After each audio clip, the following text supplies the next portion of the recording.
ሀዘን ከሚያመጡ ነገሮች አንዱ ደግሞ ምንድነው? ህይወታችን ከመንገድ ዝንፍ ብሏል። ያሰብኩበት ቦታ መድረስ አልቻልኩም። መድረስ ያለብኝ ቦታ አይደለም የደረስኩት። አሊያም ደግሞ ህይወቴን እንዳሰብኩት አይደለም እየመራሁት የምገኘው የሚል ሐሳብ ዛሬን እንዳትኖሩ ያደርጋችኋል። ስለዚህ ደስታ እንዳታገኙ ያደርጋል ማለት ነው። ስለዚህ መድረስ የሚገባኝ በዚህ ሰዓት ይሄ ነው። ሚስቴክ ሰርተን ሊሆን ይችላል ያሰብንበት ቦታ እንዳንደርስ ያደረገን፣ ግን ያንን ሚስቴክ አረመን ነገ ልንደርስበት እንችላለን።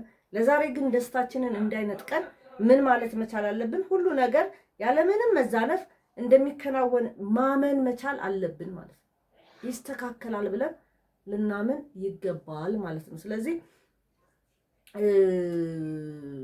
አልደረስኩበትም ብለን የምንለው ነገር ወይም ይሄን ነገር አጣሁት ብለን የምንላቸውን ነገሮች ምን ማድረግ መቻል አለብን? ነገ አገኘዋለሁ፣ ስህተቴን አርማለሁ።